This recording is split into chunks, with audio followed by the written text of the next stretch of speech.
எஸ்ராவின் ஆன்மீக மறுமலர்ச்சியும் இன்றைய வாழ்வு வழிபாடு இடைவெளியும். ஆண்டவர் இயேசுவில் என் அன்பிற்கினிய சகோதர சகோதரிகளே, நம்முடைய ஊரினுடைய ஆண்டு திருவிழாவின் 5வது திருவிழா நல்வாழ்த்துக்களை அன்போடு மகிழ்ச்சியோடும் ஒருவர் மற்றவரோடு கடவுளை எழுப்பி நமது வாழ்த்துக்களை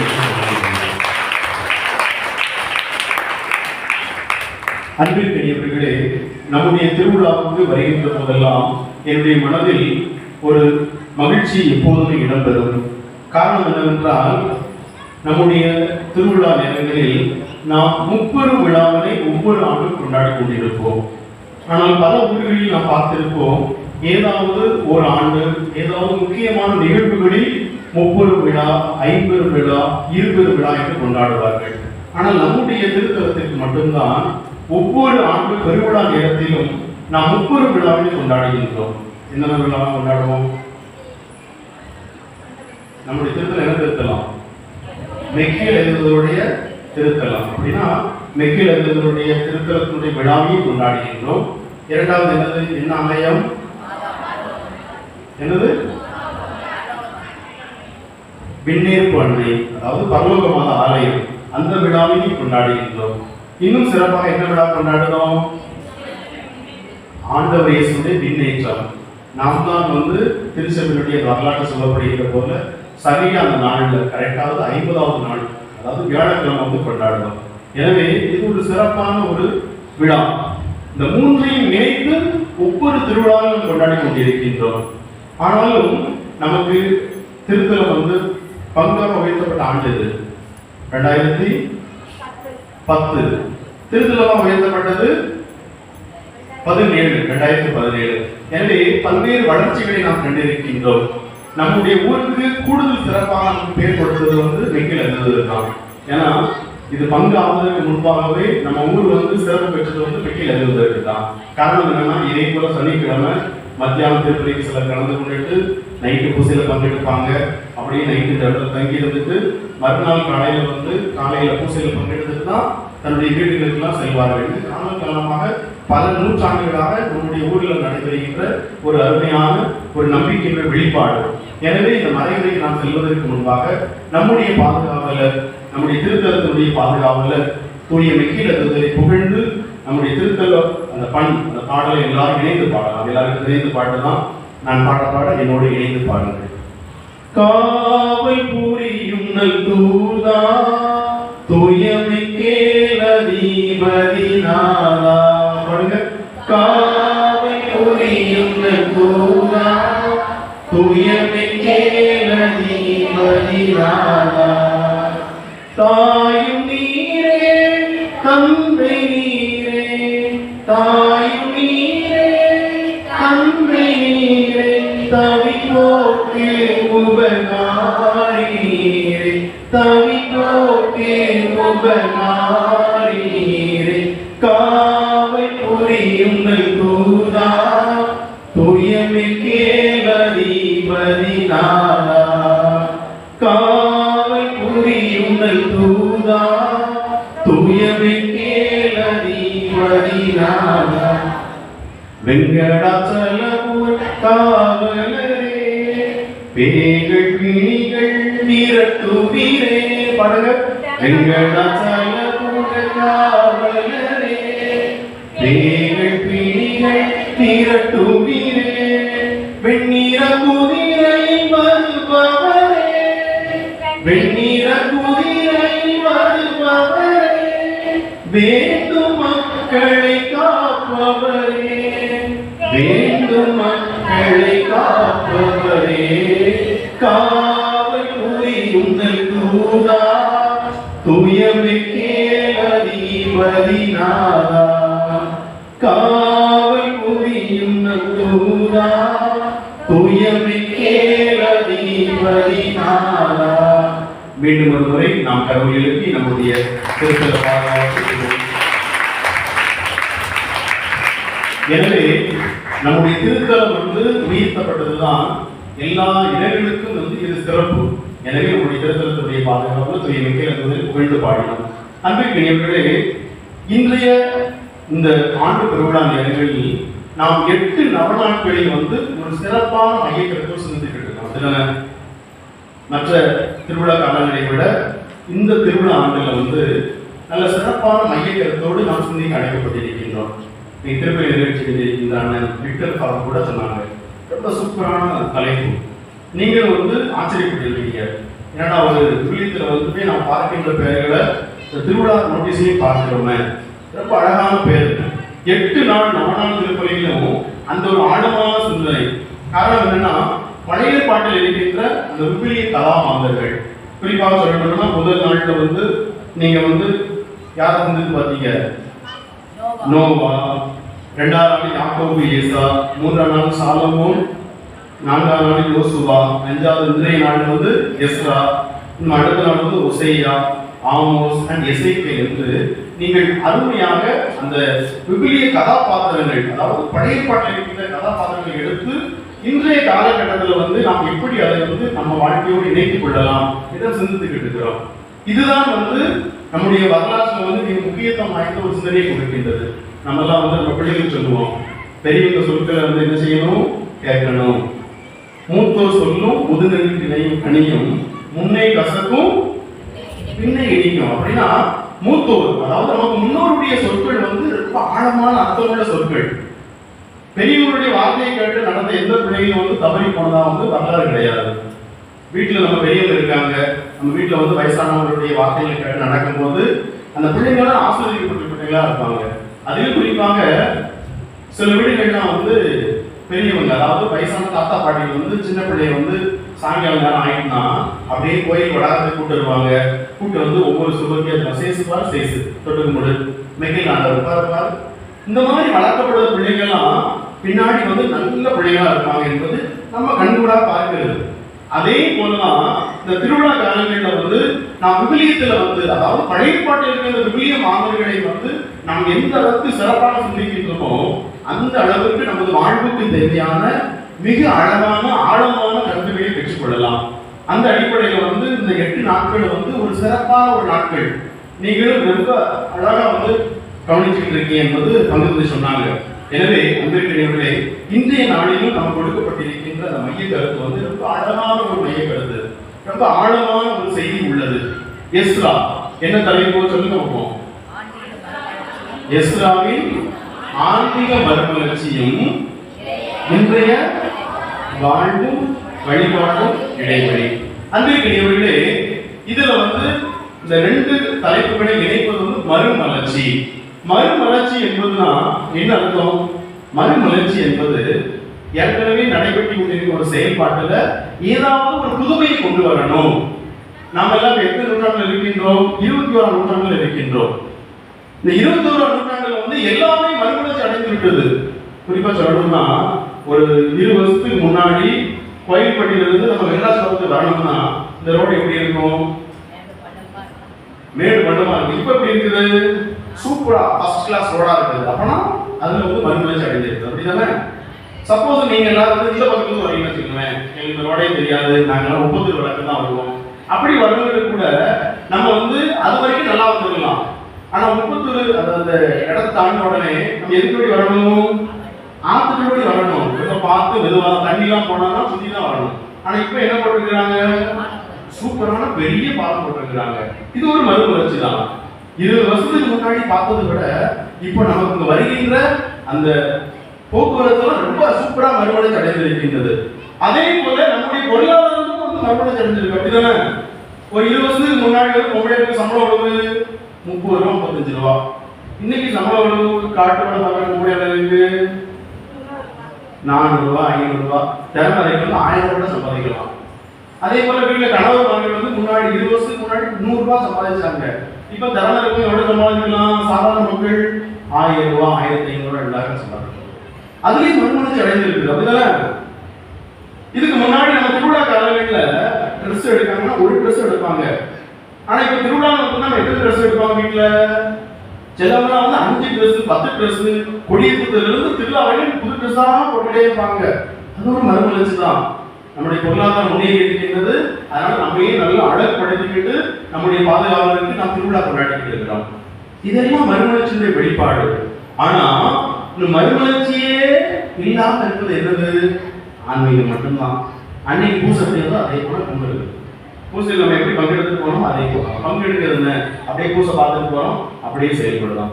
அப்படின்னா தேவையான ஒரு மறுமலர்ச்சி என்பது ஆன்மீக மறுமலர்ச்சி தான்.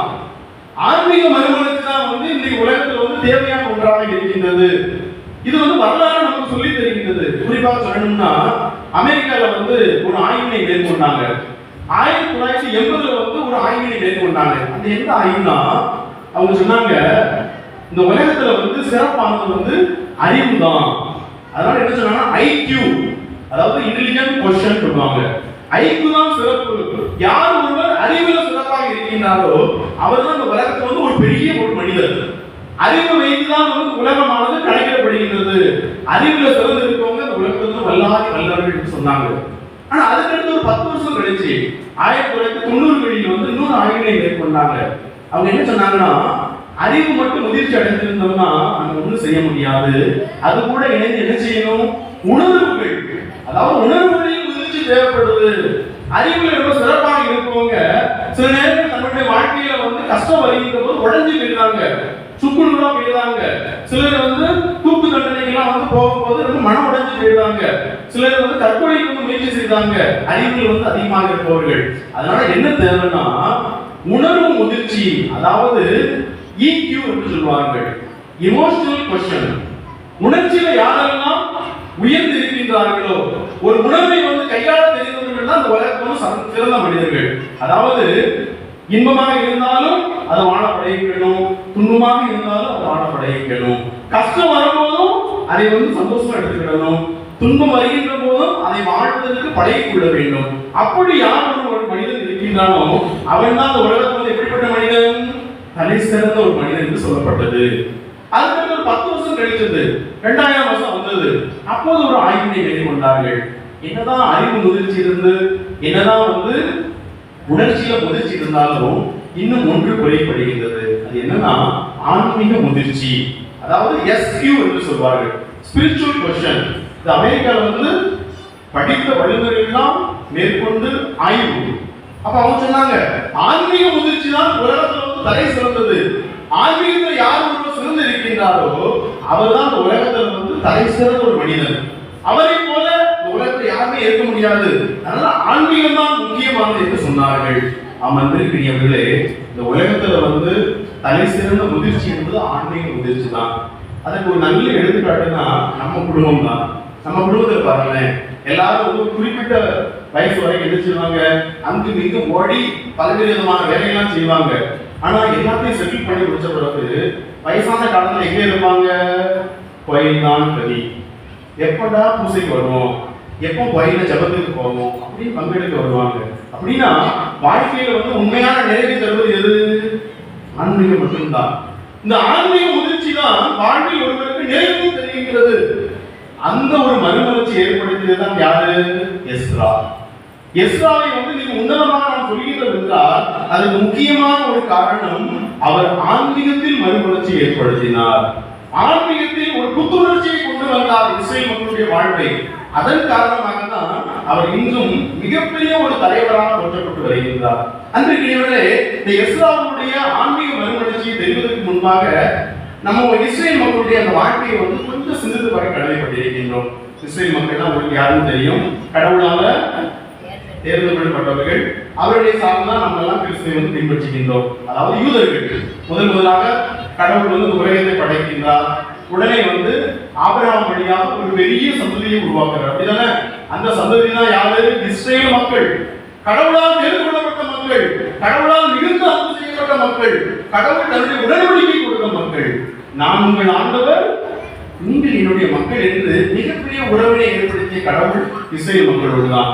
ஆனால் பல காலகட்டங்களில் வருகின்ற போது அவர்கள் தன்னுடைய மனமோன பாக்கில் கடவுளை மறந்து, கடவுள் தந்த கட்டளையெல்லாம் மறந்து தன்னுடைய வழியில் சென்றார்கள். அதன் காரணமாக கடவுள் என்ன சென்றார்? பல நேரங்களில் அவர்களை பல்வேறு விதமான அடிமை நிலைக்கு அர்ப்பணித்தார். ஏன்னா அப்படிப்பட்ட நேரம் வருகின்ற போதுதான் அவர்கள் தன்னுடைய வாழ்க்கையில் உண்மையான கடவுளை கண்டுகொள்வார்கள். நமக்கெல்லாம் தெரிந்த ஒரு அடிமை கதை தான். அவர்கள் எகிப்தில் யார்கிட்ட அடிமையா இருந்தாங்க? பார்வோனிடம். எகிப்தில் பார்வோனிடம் அவர்கள் பட்ட அடிமை தான் நமக்கு எல்லாம் தெரியும். ஆனா அந்த மக்கள் வந்து கஷ்டப்பட்டு கடவுளை வருகின்ற போது அவருடைய மீட்டுக் கொள்கின்றார். பிறகு மோசையின் வழியாக யோசுவாவின் வழியாக அவர்களை மீட்டு எங்க கொண்டு வைக்காது? கானான் நாட்டில் பாலும் தேனும் ஓடுகின்ற கானான் நாட்டில் அமர செய்கின்றார். அப்படின்னா எகிப்தில் அவர்கள் அடிமைத்தனத்தில் இருந்த போது அவர்கள் பட்ட துன்பங்களை எல்லாம் கடவுள் கண்ணுற்று அவர்களை மீட்டுக் கொண்டு பாலும் தேனும் இருக்கின்ற கானான் தேசத்தில் வைக்கின்றார். ஆனால் இப்பவும் ஒழுங்கா இருந்தாங்களா? கொஞ்ச நாள் ஒழுங்கா போனது. ஆனால் பல்வேறு காலகட்டங்கள் வருகின்ற போது அவர்கள் கடவுளை மறந்து தங்கள் மனம் போன போக்கில் தன்னுடைய வாழ்க்கை அமைத்துக் கொண்டார்கள். அதன் காரணமாக இன்னும் பல அடிமைத்தனைகளுக்கு உட்படுத்தப்பட்டார்கள். அதில் குறிப்பாக 2 அடிமைத்தனை, அதாவது அசுரிய அடிமைத்தனை, பாபிலோனிய அடிமைத்தனை. குறிப்பாக சொல்ல வேண்டும் என்றால் கிமு 722 கிறிஸ்து பிறப்புக்கு முன்பாக 722ஆம் வருஷம் வந்து அசிரிய அடிமைத்தனைக்கு வந்து அவர்கள் உட்படுத்தப்படுகிறார்கள். அசிரியர்கள் வந்து அவர்களை வந்து பிடிச்சிட்டு போய் அவர் அடிமையா வச்சிருக்கிறாங்க. பிறகு அவர்கள் வந்து கடவுளுடைய கருணையால் மீட்டுக் கொண்டு வரப்பட்டார்கள். மீண்டும் அவர்கள் தவறு செய்கின்ற போது கிமு 586 வந்து இந்த பாபிலோனிய அடிமைத்தலைக்கு வந்து உட்படுத்தப்படுகிறார்கள். இந்த பாபிலோனிய அடிமைத்தலையில் அவர்கள் கஷ்டப்படுகின்ற போது கடவுள் அவருடைய கூக்குரலை கேட்கின்றார். அப்போதுதான் கடவுள் எஸ்ரா வழியாக அவர்களை மீண்டும் எங்கு கொண்டு வராரு? எருசலேமுக்கு கொண்டு வருகின்றார். அவர்கள் தன்னுடைய சொந்த நாட்டுக்கு கொண்டு வருகின்றார். மீண்டும் அவர்கள் சொந்த நாட்டுக்கு வந்த பிறகுதான் அங்கு அவர் மேற்கொண்ட மிக முக்கியமான ஒரு மறுமலர்ச்சி, ஆன்மீக மறுமலர்ச்சி. அந்த மறுமலர்ச்சியாக நீங்க சிந்திக்க போகின்றோம். அன்பிற்குரியவர்களே, அவர்கள் எருசலேமுக்கு வந்த போது 3 விதமான தலைவர் வழியாக கடவுள் அவர்களை வாழ்வை செம்மைப்படுத்தினார். குறிப்பாக சொல்லணும்னா செருபாபேல் என்ற ஒரு அரசன் இருக்கின்றார். ஒரு தலைவர் வழியாக அந்த எருசலேமுடைய ஆலயத்தை மீண்டும் கட்ட அவர்கள் உதவினார்னா அவருடைய வாழ்க்கையில வந்து ஆலயம் தான் முக்கியமானது. ஆலயத்தை நீக்கிவிட்டா ஒன்றுமே கிடையாது. எனவே ஆலயத்தை திருப்பி புனரமைப்பதற்காக செருபாபேலை கொடுக்கின்றார். இரண்டாவது அவர்கள் எஸ்ராவை கொடுக்கின்றார். எஸ்ரா வழியாக ஆன்மீகத்தில் நாம் எத்தனை முதிர்ச்சி அடைய வேண்டும் என்பதற்காக ஆன்மீக முதிர்ச்சி அவர்கள் கொடுக்கின்றார். மூன்றாவது நெகேமியா வழியாக மீண்டும் அந்த ஆலயத்தையும் ஆன்மீகத்தையும் இணைத்து ஒரு விதமான மறுமலர்ச்சி கொடுக்கின்றார். இன்று நாம் பார்க்கின்றோம் எஸ்ரா வழியாக அவர்கள் ஆன்மீகத்தில் சந்தித்த அந்த மறுமலர்ச்சியை தான். அன்பிற்குரியவர்களே, அவர்கள் 3 விதமான மறுமலர்ச்சியை எஸ்ரா முன்னெடுத்தார். முதலில் சொல்ல வேண்டும் என்றால் அவர்களுக்கான கடவுளுடைய வார்த்தையை மீண்டும் கொடுத்தார். காரணம் என்னவென்றால் கடவுள் இஸ்ரேல் மக்களை தேர்ந்து கொண்ட போது அவர்களை உரிமை மக்களாக மாற்றியது அந்த கடவுளுடைய வார்த்தை தான். குறிப்பாக சொல்லணுமா, எந்த கட்டளை? அந்த 10 கட்டளையின் வழியாக தான் அவர்கள் உரிமையான மக்கள் என்பதை கடவுள் ஏற்படுத்தினார். அந்த கட்டளையெல்லாம் மறந்து அவர்கள் வேற்று நாட்டில், அதாவது அடிமை தலையாக இருந்த பாபிலோனியாவில் இருந்தார்கள். மீண்டும் தன்னுடைய சொந்த நாட்டிற்கு இஸ்ரேலுக்கு வந்தபோது அவர் முதலாக அவர்கள் கொடுத்தது என்னது? அந்த சட்ட நூல், அதாவது இறை வார்த்தையை அவர்கள் மீண்டும் பெற்றுக்கொள்ள வேண்டும். அதைதான் எஸ்ரா புத்தகம் 7ஆம் அதிகாரம் 10வது இறைவார்த்தையில் பார்க்கின்றோம். ஆண்டவருடைய திருச்சட்டத்தை கற்றுக்கொள்வதிலும் அதன்படி நடப்பதிலும் எஸ்ரா தன்னையே முழுமையாக ஈடுபடுத்திக் கொண்டார். அதே போல அதை கற்றுக் கொடுப்பதிலும் மிக ஆர்வத்தோடு செயல்பட்டார் என்பதை அந்த இறைவார்த்தை நமக்கு சொல்லி தருகின்றது. அப்படின்னா எஸ்ரா மேற்கொண்ட முதல் ஆன்மீக மறுமலர்ச்சி கடவுளுடைய சட்டங்களையும் ஆண்டவருடைய வார்த்தையும் மக்களுக்கு கொண்டு போய் சேர்ப்பது. அன்பிற்குரியவர்களே, இந்த மறுமலர்ச்சி தான் இஸ்ரேல் மக்களுடைய வாழ்க்கையில் தேவையான ஒன்றாக இருந்தது. காரணம் என்னவென்றால் அந்த மறுமலர்ச்சியின் காரணமாக தான் மீண்டும் அவர்கள் உரிமை குடிகின்ற மக்கள் என்பதை அவர் உணர்ந்து கொண்டார்கள். காரணம் என்றால் அவர்களை கடவுளுடைய மக்களாக மாற்றியது கடவுளுடைய சட்டம், அந்த இறை வார்த்தை தான். எனவே அன்பிற்குரியவர்களே, இன்றும் இன்னைக்கு ஆன்மீகத்தில் மறுமலர்ச்சி வேண்டும் என்றால் இன்று கடவுளுக்கும் நம்முடைய வாழ்க்கையில் இருக்கின்ற வழிபாட்டுக்கும் நம்முடைய வாழ்வுக்கும் தொடர்பை ஏற்படுத்த வேண்டும் என்றால் நம்முடைய வாழ்க்கையில் தேவையான முதல் மறுமலர்ச்சி நாம் இறை வார்த்தைக்கு மையம் கொடுக்க வேண்டும். இறை வார்த்தைக்கு நாம் முன்னுரிமை கொடுக்க வேண்டும். அதுதான் இன்று நம்ம வாழ்வில் தேவையான ஒன்றாக இருக்கின்றது. அன்பிற்குரியவர்களே, அதைதான் இந்த வழிபாடு நமக்கு சொல்லித் தருகின்றது. இந்த வழிபாட்டில் வந்து நமக்கு வந்து அப்பம் ரசமும் வந்து நாம் ஒப்பு கொடுத்து காணிக்க ஒப்பு கொடுக்கிறோம். அது எதுக்கு பிறகு இருக்குது? 2 வாசகம் வாசிக்கிறோம், ஒரு திருப்பாடலாம் பண்றோம். அதுக்கடுத்து என்ன இருக்குது? நற்செய்தி வாசித்து இறை வார்த்தையை வந்து பகிர்ந்து கொள்ளுறோம். அதுக்கு அடுத்து என்ன இருக்குது? காணிக்கை. அந்த அப்பரச காணிக்கை வந்து ஆண்டவருக்கு ஒப்பு கொடுத்து ஆண்டவருடைய உடலாகவும் இரத்தமாகவும் மாறுகின்றது. அப்படின்னா இறை வார்த்தை பகிர்வு இல்லாமல் நற்கருணை கொண்டாட்டம் கிடையாது. இறை வார்த்தைக்கு முக்கியத்துவம் கொடுக்கணும். அதனாலதான் திருத்தூதர் பணிகள் 2ஆம் அதிகாரம் 42 முதல் 47 உள்ள இறைவார்த்தையில் பாருங்களேன். அவர்கள் எப்போதெல்லாம் இணைந்து வந்தார்களோ அப்போதெல்லாம் திருத்தூதர்கள் கற்பித்தவற்றிலும் இறைவேண்டலிலும் அப்பம் பகிர்வில் நிலைத்திருந்தார்கள். அப்படின்னா முதல் கிறிஸ்துவ சமூகத்தை ஒன்றிணைத்தது இந்த இறைவார்த்தை பகிர்வுதான். எப்போதெல்லாம் முதல் சீடர்கள் சேர்ந்து வந்தார்களோ அப்போதெல்லாம் இறைவார்த்தை பகிர்ந்து கொண்டார்கள். அதுக்கடுத்து அப்பம் பகிர்ந்து கொண்டார்கள். எனவே இறைவார்த்தை பகிர்வு என்பது நம்முடைய வாழ்க்கையில் மிக முக்கியமான அங்கமாக இருக்கின்றது. புனித பேராயர் ஃபுல்டன் ஷீட் ரொம்ப அழகா சொல்லுவாரு. இந்த உலகத்துல நாம் பயணிக்க வேண்டும் என்றால் நமக்கு 2 விஷயம் தேவை. ஒரு கையில் என்ன இருக்கணும்? அந்த நாட்டுக்குள்ள செய்தித்தாள். இன்னொரு கையில் என்ன இருக்கணும்? விவிலியம். விவிலியமும் இந்த செய்தித்தாளும் இருந்தால் இந்த உலகத்துல நாம் ரொம்ப சந்தோஷமா நிம்மதியா வாழலாம். அந்த நாளுக்குள்ள என்னென்ன நிகழ்ச்சி என்பதை நாம் செய்தித்தாளை கற்றுக்கொள்கின்றோம். விவிலியத்துல அந்த நாளை எப்படி நாம் மாற்றிக்கொள்ள வேண்டும் என்று நம்ம கற்றுக்கொள்கின்றது. அதனால ரொம்ப அழகா சொல்றாரு. ஒரு கையில விவிலியம், இன்னொரு கையில நாளே இருக்க வேண்டும் என்று நம்ம சொல்லி தருகிறார். இன்னொன்று நம்ம எரோனிமஸ், அதாவது எரோனிமஸ் ரொம்ப அழகா சொல்றாரு. விவிலியத்தை அறியாதவன் கிறிஸ்துவை அறியான். யாரா சொல்லுங்க திருப்பி? விவிலியத்தை அறியாதவன் கிறிஸ்துவை அறியான். அப்படின்னா இந்த இறைவார்த்தையை குறித்து நாம் அறிகின்ற அறிவு தான் உண்மையான அறிவு. அதான் நம்முடைய வாழ்க்கையில் அன்றைக்கு முன்வைக்கப்படுகின்ற மிக முக்கியமான மறுமலர்ச்சி. இறை வார்த்தைக்கு முக்கியத்துவம் கொடுக்கணும். இறை வார்த்தைக்கு நாம் முக்கியத்துவம் கொடுக்கலன்னா நம்ம வாழ்க்கையில ஒண்ணுமே கிடையாது. அப்படின்னா என்ன செய்யணும்? டெய்லி நம்ம இறை வார்த்தையை வாசிக்க வேண்டிய கடமை இருக்கின்றது. குறிப்பாக 2ஆம் வத்திக்கான் சங்கம் இறை வழிபாடு என்று கேட்டு என் 24 ரொம்ப தெளிவா சொல்றது.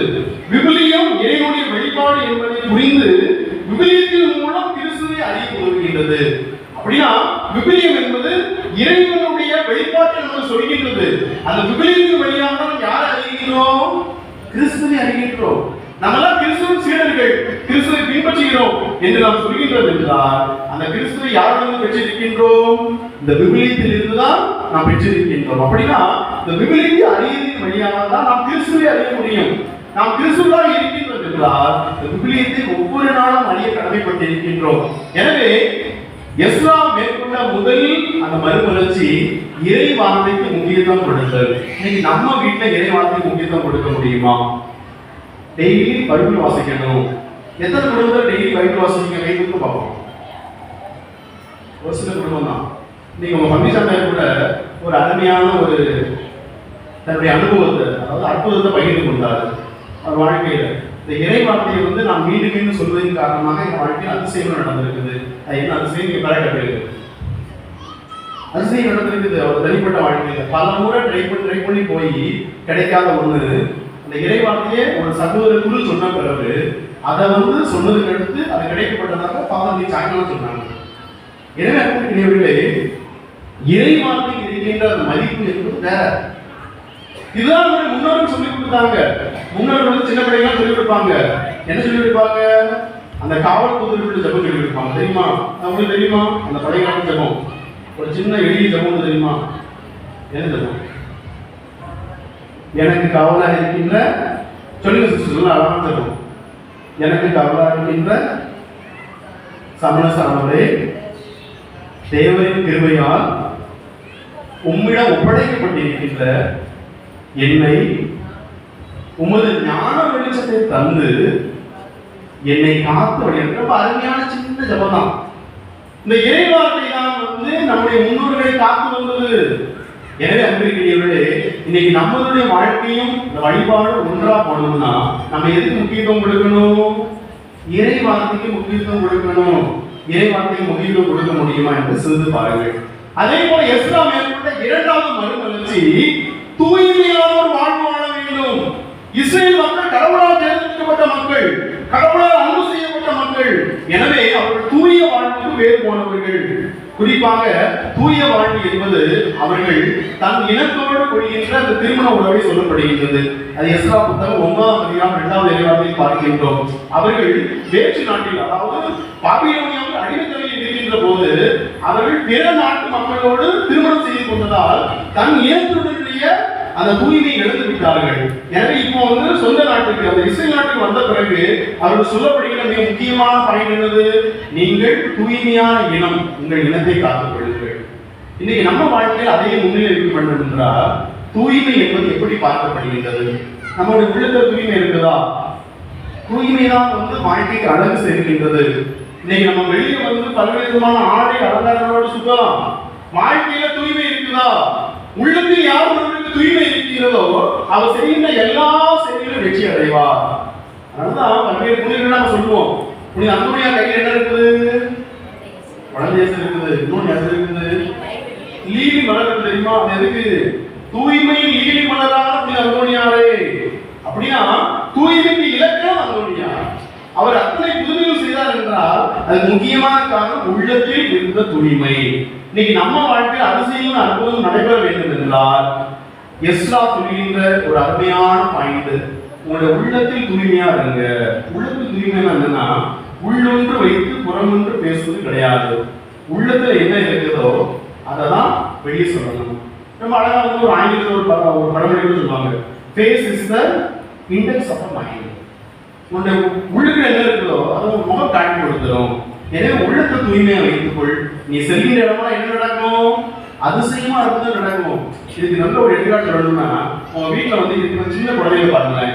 அந்த 1 வயசு 1.5 வயசு 6 மாசம் 3 வயசு பிள்ளைய முகத்தை பாருங்க. அந்த முகத்துல வந்து என்ன இருக்கும்? அப்படியே வந்து தெய்வீகம் வந்து ஊஞ்சலாம். இதுதான் உள்ளத்துடைய தூய்மை. அதுக்கு வந்து எந்த விதமான கடினம் கவலை இருக்காது. அப்படிதானே? அப்ப வளர்ந்து வரும்போது எப்படி மாறிடுது? அந்த முகத்தை பார்த்தாலே ஐயோ அப்படின்னு பக்தி எரியும். உள்ளத்தில் தூய்மையை நாம் கொண்டிருப்போம். இதுதான் நமக்கு வழிபாட்டுக்கும் இந்த வாழ்வுக்கும் உள்ள இடைவெளியை வந்து மிக சிறப்பாக அமைப்பு பெறும். மூன்றாவது எசையா மேற்கொண்ட மிக முக்கியமான ஒரு மறுவளர்ச்சி என்னவென்றால் வழிபாடு எப்படி இருக்க வேண்டும். காரணம் என்னவென்றால் இஸ்ரேல் மக்கள் பாபிலோனியாவில் இருக்கின்ற போது அவர்கள் இந்த வழிபாடையெல்லாம் மறந்து மனமோடு பாக்கி போயிட்டு இருந்தாங்க. ஆனால் அவர்கள் மீண்டும் சொந்த நாட்டுக்கு வந்த பிறகு இந்த வழிபாடை சீரமைக்கின்றார். நீங்க வழிபாடு சிறப்பா பண்ணணும். நீங்க வழிபாட்டின் வழியாக கடவுளை பார்க்க முடியும். நீங்க நம்ம எல்லாம் வந்து திருவிழா வந்து இவ்வளவு முக்கியத்துவம் ப்ரிப்பேர் பண்றோம். என்ன காரணம்? இந்த பூசை தான். பூசை தான் வழிபாடு. இதுதான் முக்கியம். இந்த பூசைக்கு நாம் எந்த அளவுக்கு முக்கியத்துவம் கொடுக்கின்றோமோ அதை பொறுத்துதான் நம்முடைய வாழ்க்கை சிறப்பாக இருக்கும். அதனாலதான் திருப்பலி நிறைவேறிச்சது சென்று வாருன்னு சொல்லுவாங்க. இன்னொரு இடத்தை எப்படி சொல்லலாம்னா, திருப்பலி நிறைவேறிச்சது வாழ்வின் வழி தொடர்கிறது. அப்படின்னா திருப்பலியில நம்ம என்னத்தை தொடங்கி இருக்கின்றோமோ அதுதான் எங்க தொடங்கப்படுது? வாழ்க்கையில. அதனாலதான் இரண்டாம் நம்பிக்கையோட சொன்னோம், ஒரு முதல் ஏடு கொடுக்கிறது ஏன்னா திரு வழிபாடு. அதுல ரொம்ப அருமையா அந்த 10வது எண் ரொம்ப தெளிவா சொல்லுது. திரு வழிபாடு என்பது கிறிஸ்தவ வாழ்வினுடைய ஊற்றும் உச்சமாக இருக்கின்றது. திரு வழிபாட்டுல வந்து மறுமலர்ச்சி வேணும். அது எப்படி? திரு வழிபாடு என்பது ஊற்றும் உச்சமாக இருக்கின்றது. இது அவ்வளவுதான். அப்புறம் நம்ம வாழ்க்கையில வந்து தொடக்கமும் அதுதான், முடிவும் அதுதான். அப்படிதானே? எல்லாரும் வந்து குழந்தை பெற்ற உடனே குழந்தை எங்க கொண்டு வரோம்? கோயிலுக்கு தான் வந்து ஞாபகம் கொண்டு வரோம். அதே போல மூச்சு விட்ட பிறகு கடைசி எங்க கொண்டு வரோம்? கோயிலுக்கு தான் கொண்டு வரோம். அப்படின்னா நம்ம வாழ்க்கையில ஊற்றும் உச்சமும், அதாவது தொடக்கமும் முடிவும் எது இருக்குது? கோயில் ஆலய வழிபாடு. இந்த ஆலய வழிபாட்டில் நாம் முன்னுரிமை கொடுக்க வேண்டும். பலர்லாம் வந்து பூசைக்கு வந்து ஆமா பூசை தானே பிரச்சனை தானே அவர் வந்து ஒரு 1/2 மணி நேரம் 1 மணி நேரம் அப்பா இருந்தீங்க அது முடிஞ்ச எடுத்து போய் நன்மை வாங்கி ஓடி வந்துடலாம். நன்மையை வாங்கி முடிச்சோடனே ஓடிடலாம் சொல்லுவாங்க. இது வந்து முக்கியத்துவம் இல்லாத ஒரு வாழ்வு. நம் வாழ்வு வந்து வழிபாடு இணைந்து செல்ல வேண்டும் என்றால் திருப்பலியில் வந்து முழுமையாக கலந்து கொள்ள வேண்டிய கடமை இருக்கின்றது. அன்பிற்குரியவர்களே, இதைதான் 2ஆம் வத்திக்கான் சங்கத்தில் வந்து நாம் முழுமையாக சமைக்கணும். 11வது எண் ரொம்ப தெளிவா சொல்லுது, உணர்வோடும் முழு மனதோடும் செயல்பட வேண்டும். அப்போதுதான் கிறிஸ்துவை நாம் உண்மையாக அனுபவிக்க முடியும். நாம் வந்து திருப்பலியில் பங்கெடுக்கின்றோம் என்றால் அது உணர்வோடு பங்கெடுக்கணும். இப்ப பூசையை வந்து எப்படா முடிப்பாரு, அதுக்கு நம்ம அசனத்துக்கு போவோம் அப்படின்னு நினைக்கக்கூடாது. இவர் எப்ப பிரசந்த முடிப்பாரு, காலையெல்லாம் வலிக்குத அப்படின்னு நினைக்கக்கூடாது. இது உணர்வோடும் ஒரு முழு மனதோடு பங்கெடுக்கணும். அப்படின்னா இது வந்து பார்வையாளர்கள் கிடையாது, பங்கேற்பாளர்கள்.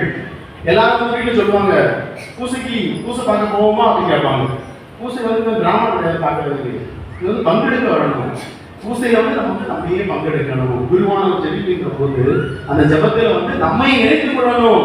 அதற்கு தான் முக்கியத்துவம் கொடுக்கப்பட வேண்டும். எனவே அன்றைய சகோதர சகோதரிகளே, நம்ம எஸ்ராவுடைய வாழ்வு திரு வழிபாட்டுக்கு முன்னுரிமை கொடுத்து இஸ்ரேல் மக்களுடைய வாழ்க்கை தரத்தை உயர்த்தியது. இன்னைக்கு நம்ம வாழ்க்கை தரம் உயர்த்தப்பட வேண்டும் என்றால் இந்த திரு வழிபாட்டுக்கு நாம் எப்படி முக்கியத்துவம் கொடுக்கின்றோம்? இந்த மறுமலர்ச்சி தான் இஸ்ரேல் மக்களை மீண்டும் உரிமை பெற்ற மக்களாக மாற்றியது, கடவுளோடு தன்னை இணைந்து கொண்டது. அதற்கு முக்கியமான ஒரு காரணம் எஸ்ராவின் மறுமலர்ச்சி அதுக்கு உதவியாக இருந்தது. இன்னைக்கு நாம பங்கெடுக்கிற திருப்பலி நம்முடைய வாழ்வின் மறுமலர்ச்சிக்கு, அதாவது நம்முடைய வாழ்வும் வழிபாடு இணைந்து செல்வதற்கு உறுதுணையாக இருக்கின்றது. எனவே நம்முடைய வாழ்க்கையில் இறைவார்த்தைக்கு முன்னுரிமை கொடுப்போம், நம்முடைய தூய்மையான வாழ்வை காத்துக்கொள்வோம். அதுபோல இந்த வழிபாட்டில் நாம் பங்கெடுப்பதை நாம் வாழ்வாக்குவோம். அதன் வழியாக நாம் இறைவனுடைய நிறைவான ஆசைகளை ஒவ்வொரு நாள் பெற்றுக்கொள்ளலாம்.